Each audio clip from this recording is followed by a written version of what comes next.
Olá a todos, o meu nome é Pedro Felício e sejam bem-vindos a mais um vídeo do canal Board Games Herald. Este é mais um dos jogos do mês, onde eu falo sobre os jogos do mês que passou. E estes vão ser os jogos que joguei durante março de 2026. E como sempre, vamos falar sobre os jogos que já joguei e já tinha jogado anteriormente, o que joguei e joguei pela primeira vez, e vamos com certeza fazer o destaque de um jogo que eu gostei bastante. E como sempre, começamos com as continhas. E foram 39 partidas no total. Dessas 39, 34 foram de jogos diferentes. 18 delas foram de jogos que já tinha jogado anteriormente. E 16, é verdade, 16 jogos foram de jogos que joguei pela primeira vez. E porquê? Simples. Lady Icon. 10 deles foram jogados pela primeira vez na Lady Icon. Por isso mesmo, é irem ver o top 10 dos jogos da Lady Icon que foi já colocado neste canal. E começamos então com os jogos que já joguei anteriormente e também joguei agora nesta altura. Começamos com dois clássicos. O primeiro é o Carcassonne e o Catan. Não há mais nada a dizer porque é que foram jogados novamente e voltam à mesa. Por muito simples. Houve o torneio de qualificatória para os nacionais de Carcassonne e Catan, por isso, Carcassonne e Catan. A seguir, um jogo há poucos tempos que não jogava e gosto muito, que é o Agrícola, este simulador, não é bem um simulador, estou a brincar, um jogo de worker placement sobre uma família de agricultores da Idade Média, voltou à mesa. O próximo é um clássico para mim, que eu gosto bastante, é o Airlines Europe, que também foi à mesa. Este jogo de construir rotas e um jogo que na verdade é um jogo de ações de bolsa sobre companhias de aviação é sempre divertido. O próximo é o Antiques da Pythagoras Games. Este jogo volta novamente à mesa e é um jogo divertido com uma mancala e uns mecanismos também muito divertidos. E o próximo é o Babylon, outro jogo que volta outra vez à mesa para criar um lindo 3D dos jardins da Babilónia, usando vários tipos de peças muito bonitas, sempre ótimo. Outro jogo, Between Two Cities. Between Two Cities, este jogo dá para 7 ou 8 pessoas, volta outra vez à mesa. Normalmente quando se quer 5, 6, 7 pessoas a jogar ao mesmo tempo, este está novamente na baila. Outro é o Bonsai. Este é um jogo para criarmos um lindo bonsai usando peças, seja de madeira, seja de folhas, seja de flores, seja de frutos. E é um jogo muito bom que eu adoro bastante. Próximo é o Cat in the Box. É isso. Um trick-taker que tem muitas diferenças, mas eu gosto bastante. Onde não existem naipes, apenas números. E nós é que dizemos, quando jogamos, qual é a cor, qual é o naipe daquela carta. Próximo é o Codex Naturalis. Este jogo é sempre muito divertido, sempre rápido, muito bonito, sempre espetacular. Este card layer para fazer pontuar, uma corrida a pontos, sempre excelente. E o próximo é o Hit Pedal to the Metal. Outro jogo quando se quer muita gente a jogar, vem à mesa porque é rápido e as pessoas estão sempre a jogar. É super interessante esta corrida com cartas Hit Pedal to the Metal. E o próximo é In Front of the Elevators, um dos jogos que eu joguei pela primeira vez no mês passado. Volta outra vez, este simples, mas muito interessante, com vários mecanismos. É, então, sempre bem-vindo este In Front of the Elevators. E o próximo é o Leaf, outro jogo que eu gosto bastante, com lindos componentes para fazer um manto de folhas na floresta. E o próximo é o Meadow. É verdade, Meadow, este tableau building super divertido que eu gosto bastante sobre a natureza, volta outra vez à mesa. E o próximo é o Site, é esse mesmo, este jogo que muitos dizem que é um controle de área, mas não é realmente um jogo de dudes on a pep. É, mas não é aquele clássico quando anda à porrada, porque podemos ganhar o jogo sem fazer um só combate durante o jogo inteiro, mas é divertido. Com um action selection divertido, uns componentes fabulosos, este site. O próximo é o Terraforming Mars, Ares Expedition, é verdade. Terraforming Mars, Ares Expedition basicamente substituiu o seu irmão mais velho, Terraforming Mars. Super divertido este action selection. é sempre muito bem-vindo. E o próximo é outro jogo que eu gosto muito porque é um jogo que dá para 5 jogadores e é rápido também, e é o Wanderlust. É isso. Para quem gosta de Ticket to Ride, este é um step-up, sempre muito divertido, este Wanderlust. E depois sabemos os jogos que joguei e já tinha jogado, vamos ver os novos jogos. E começamos já por dizer que há aqui 10 deles que não vou falar nada, porque se quiserem vão ver aqui no link o meu top 10 dos jogos que joguei pela primeira vez na LadiaCon 2026. E são eles o OneSpan, Aquaria, Tenby, Legends, Explorers of Navora, River of Gold, Propolis, Popcorn, Symbiosis e Kingdom Crossing.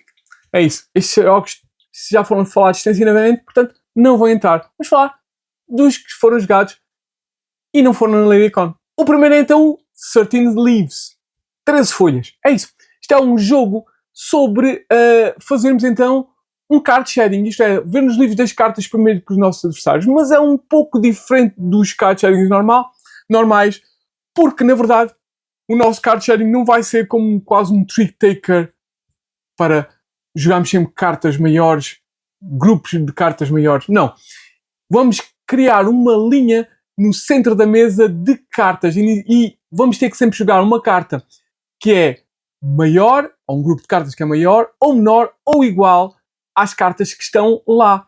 E quando não pudermos, passamos. Tiramos uma carta da linha e passamos. Se formos o último a passar, mandamos tudo para fora e iniciamos nós uma nova linha de cartas.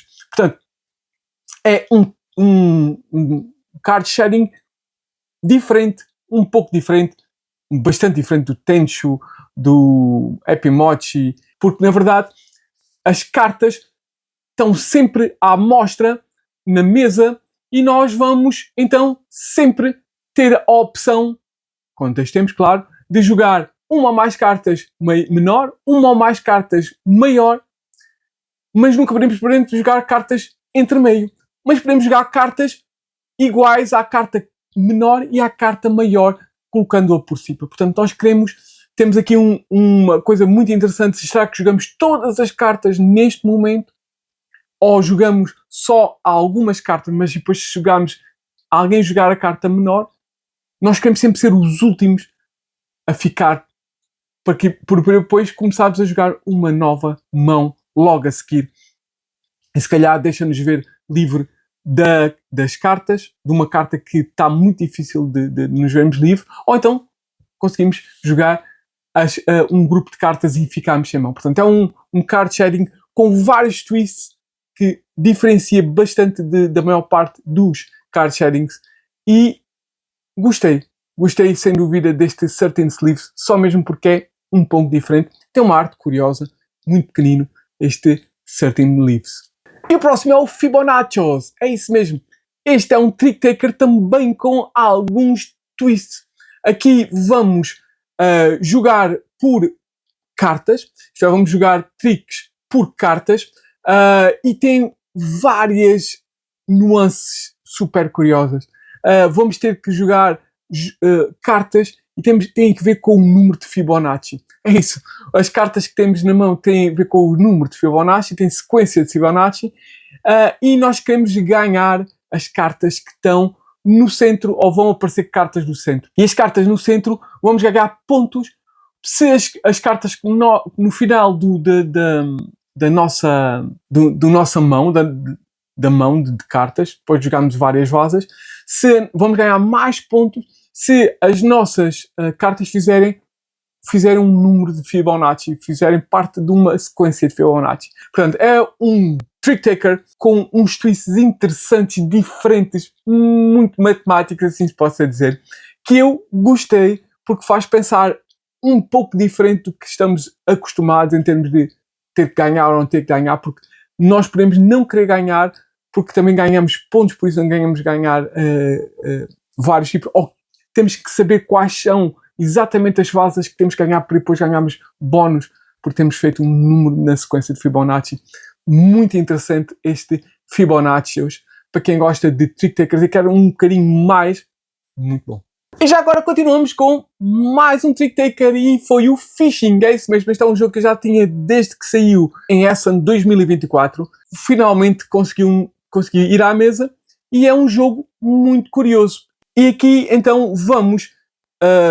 o tema é sobre o mar, é pesca, mas é bastante diferente e é um pouco secundário. Aqui vamos então ter... Vai ser mais ou menos... É logo diferente porque é um Trick Taker que é partido quase em dois aspectos. Porquê? Nós vamos adquirir cartas, vamos distribuir as cartas como um Trick Taker normal e depois vamos... as vasas que ganharmos vão ser as próximas cartas que vamos jogar a seguir.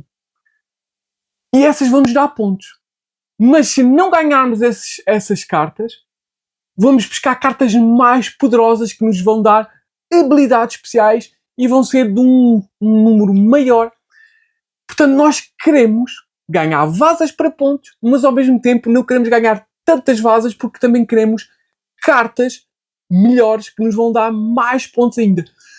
Esta dinâmica de ganhar vasas para ganhar pontos, mas ao mesmo tempo não querer ganhar tantas vasas para conseguirmos adquirir novas cartas que estão num deck especial que vamos biscar, mas se não adquirimos cartas não pontuamos, mas se adquirimos as cartas mais fracas não conseguimos fazer uma boa jogadas a seguir para ganharmos mais cartas. Tem aqui umas nuances brutais. Eu também tenho para jogar o Fearsome, que é o Trick Taker dele de 2025 do Freedom and Freeze, e dizem que ainda está melhor. Portanto, se o Fearsome está melhor que o Fishing, então vai ser uma brutalidade, porque o Fishing está excelente mesmo, com várias nuances, aqui umas estratégias que ainda não consegui entrar bem, porque sem dúvida não ganhei de longe, mas está muito interessante. Vamos ganhar para pontos, mas também não precisamos ganhar tantas, ou só precisamos ganhar aquelas essenciais, porque nós queremos cartas melhores e maiores. Muito, muito bom este Fishing. O próximo é não é bem um Trick Taker, mas é um jogo que muita gente adorou e teve nos tops de 2020 muito boa gente, que é o Eternal Decks. É isso mesmo. Este é um jogo de cartas cooperativo. É isso. E tem várias nuances muito interessantes. Primeiro, tem uma arte super diferente e muito interessante. Depois também tem uns componentes muito interessantes. Tem um pano de mesa, literalmente um pano de mesa, que é na verdade o tabuleiro onde nós vamos jogar as cartas. E este tabuleiro, /pano, tem várias partes. E aqui as partes é sítios onde vamos jogar cartas, sítios onde vamos colocar os Eternals, umas cartas especiais. E então, do que é que isto consta? Nós queremos ver nos livros ver nos livros dos Eternals e fazer com que adquirimos para isso umas peças. Queremos adquirir 4 dessas peças. E como é que e para adquirir essas peças nós temos que ver nos livros dos nossos Eternals, que nos vão amaldiçoar ainda por cima. E o jogo funciona de uma forma espetacular. Porquê? Porque os Eternals estão em decks. E estão em 3 linhas. Estão 3 decks nas 3 linhas. Portanto, estão 9 decks. E nós começamos com um deck da nossa cor.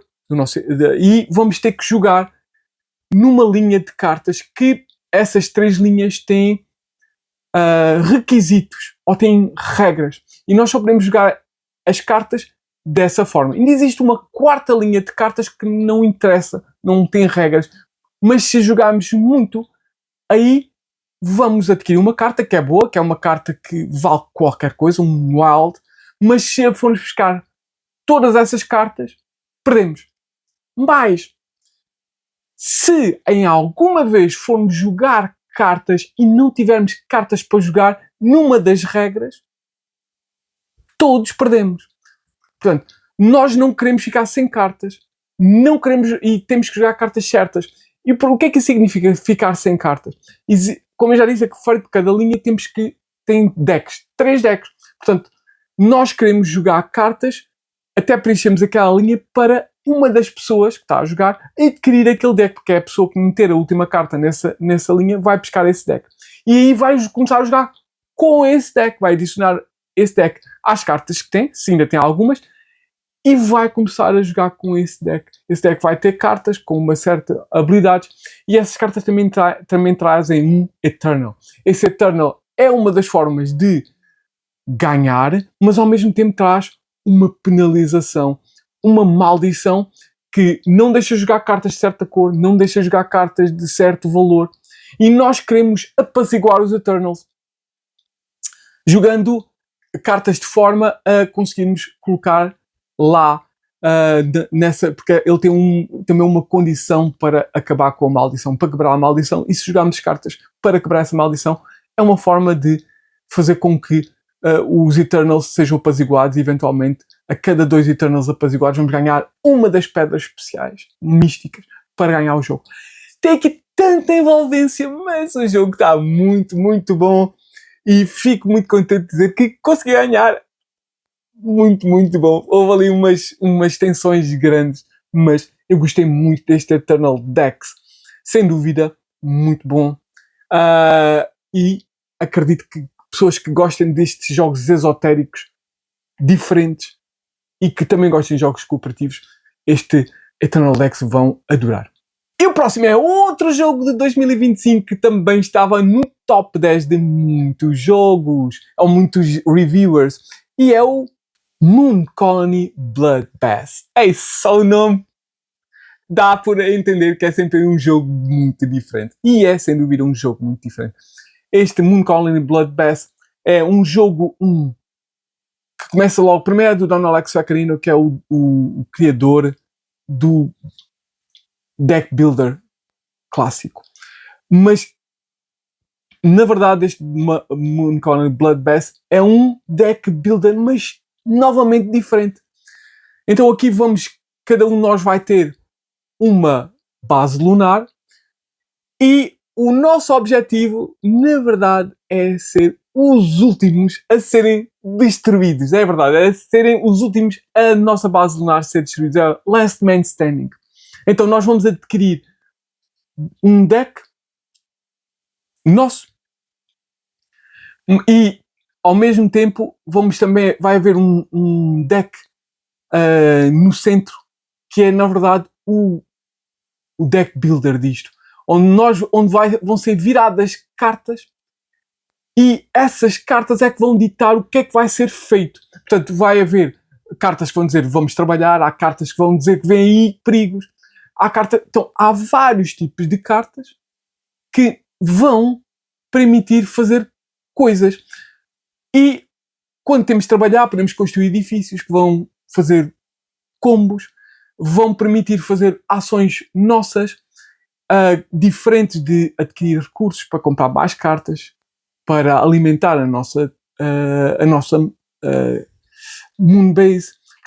Mas cada vez mais vão começar a entrar perigos.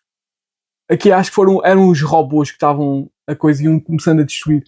E sempre que acontecer alguma coisa, normalmente morrem pessoas. É verdade. É por isso que é Bloodbath. Vão morrendo pessoas, e nós queremos evitar, ou melhor, queremos ser os últimos a que morram a última pessoa. Digo-vos já que ganhei o jogo com 2 pessoas na minha Moonbase. É verdade. Portanto, é sempre a aviar, assim se possa dizer. É um jogo super diferente, onde o deck building é feito num baralho comum, onde as cartas vão saindo, vão ser colocando cartas no deck, mas ao mesmo tempo essas cartas vão valer para toda a gente. Há umas especiais que vão valer só para aquela pessoa cuja carta lá foi colocada, mas a maior parte delas vai valer para tudo, e principalmente as desgraças.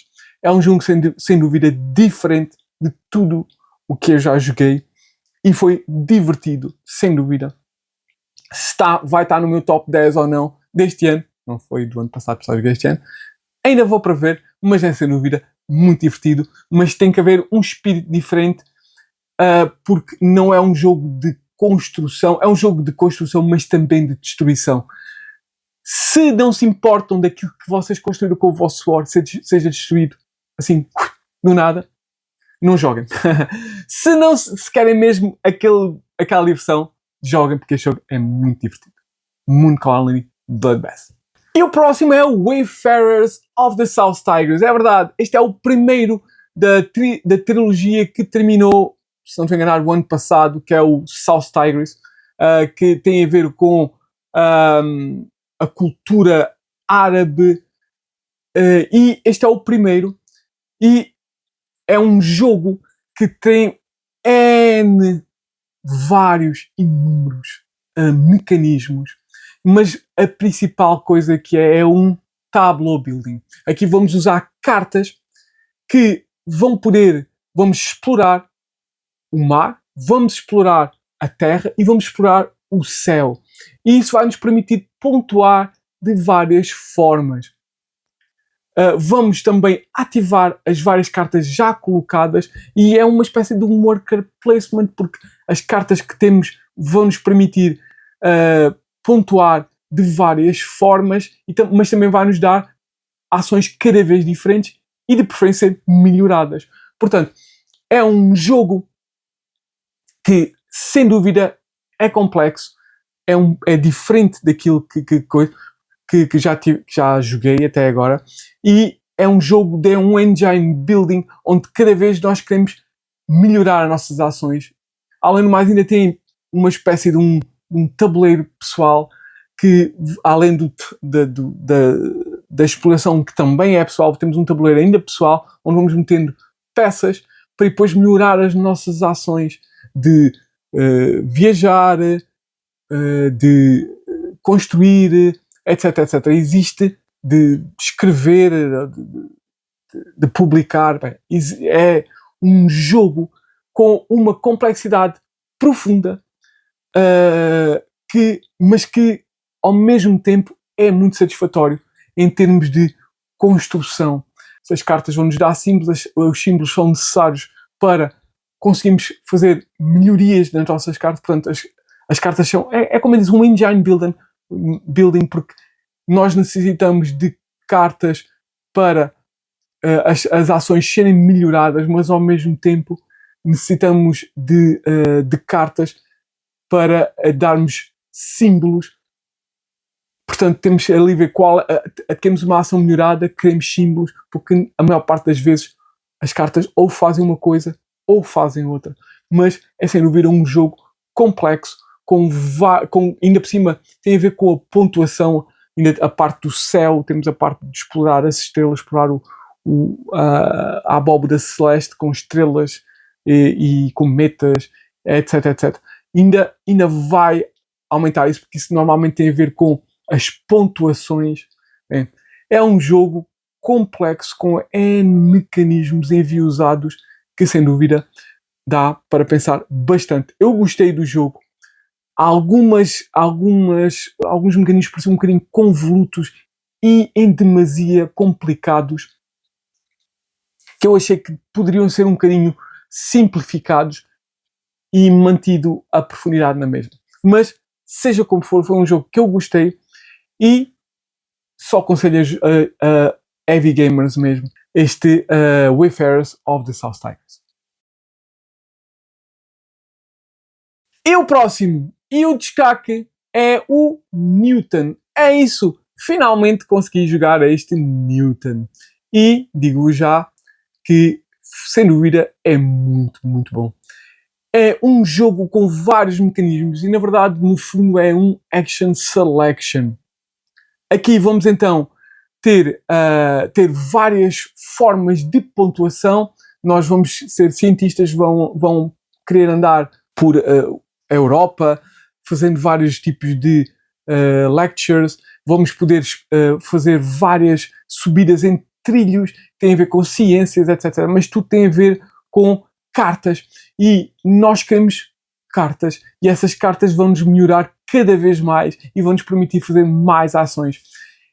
Vamos querer também fazer coleções de livros, assim se possa dizer. E tudo isso vai ser enviosado entre as viagens que necessitam de símbolos, que nos vão dar símbolos, que depois vamos usar esses símbolos como uma espécie de escrita para fazermos os nossos diários, para adquirir os nossos livros. Vamos precisar de também subir trilhos para depois conseguirmos pontuações e formas de pontuar e objetivos. Se não fizermos, não temos. Temos vários tipos de formas de pontuar e várias formas de adquirirmos vários tipos de recursos, assim se possa dizer, para depois fazermos o maior número de ações possível e as ações serem o mais melhoradas possível. E isso é, sem dúvida, muito, muito curioso. Isto é uma espécie de um deck builder, slow deck builder, onde nós temos então o nosso tabuleiro e nós vamos jogar cartas e essas cartas vão nos permitir fazer ações de viagem, ações de academia, que é adquirir novas cartas. Portanto, está a parte do deck builder, vai para aqui, vai para o nosso deck, permite-nos subir em trilhos de tecnologia ou de ciência que nos eventualmente não só nos dão um bónus ao longo desse trilho, como eventualmente vão nos permitir chegar aos objetivos que podemos fazer. Também temos um trilho de trabalho que nos vão dar dinheiro e esse dinheiro vai nos fazer então poder viajar, poder fazer várias coisas. Portanto, é um jogo que eu gostei bastante. Além do mais, cada uma das cartas que jogamos, portanto vamos sempre jogar 6 cartas, se não estou enganado, e a ação tem a ver com o número de símbolos, ou a força da ação tem a ver com o número de símbolos que temos no nosso tabuleiro. Portanto, se eu jogar uma carta e se já tiver 2 símbolos lá, portanto essa carta com esse símbolo vai valer, essa ação vai valer força 3, certo? E conforme as ações que queremos fazer, é esse número de forças que temos de ter. Por exemplo, para comprar uma carta existem 3 níveis, força 1, força 2, força 3, e eu só posso ir buscar a carta que são as melhores de nível 3 se eu tiver uma ação de academia de nível 3. Portanto, várias coisas enviosadas aqui no meio, que é um jogo que flui muito bem para aquilo que eu acho que flui mais e de uma forma mais streamline. Por exemplo, Wayfarers. Wayfarers é um pouco convoluto, é pesado, é interessante, mas o Newton as coisas enviosam-se de uma forma muito mais orgânica, assim se possa dizer. E por isso gostei mais, por exemplo, do Newton do que do Wayfarers, apesar de ter gostado muito do Wayfarers. Portanto, é sem dúvida um jogo não é um jogo médio, é um jogo também para um médio pesado, mas ao mesmo tempo é muito suave, assim se possa dizer. Existem ali algumas coisas que talvez podiam ser melhoradas, principalmente talvez na viagem, mas ao mesmo e também um bocadinho no trilho da ciência, mas fora isso, o jogo está muito bom, muito streamline, e sem dúvida é um jogo que entrou no meu top 10 até agora, dos jogos que eu gostei mais de jogar pela primeira vez em 2026. Vamos ver se mantém, mas Newton, sem dúvida, muito bom. E pronto! Foram estes os melhores jogos do mês. E estes jogos do mês foram os de março de 2026. Espero que tenham gostado, espero que voltem para mais vídeos e até ao próximo vídeo.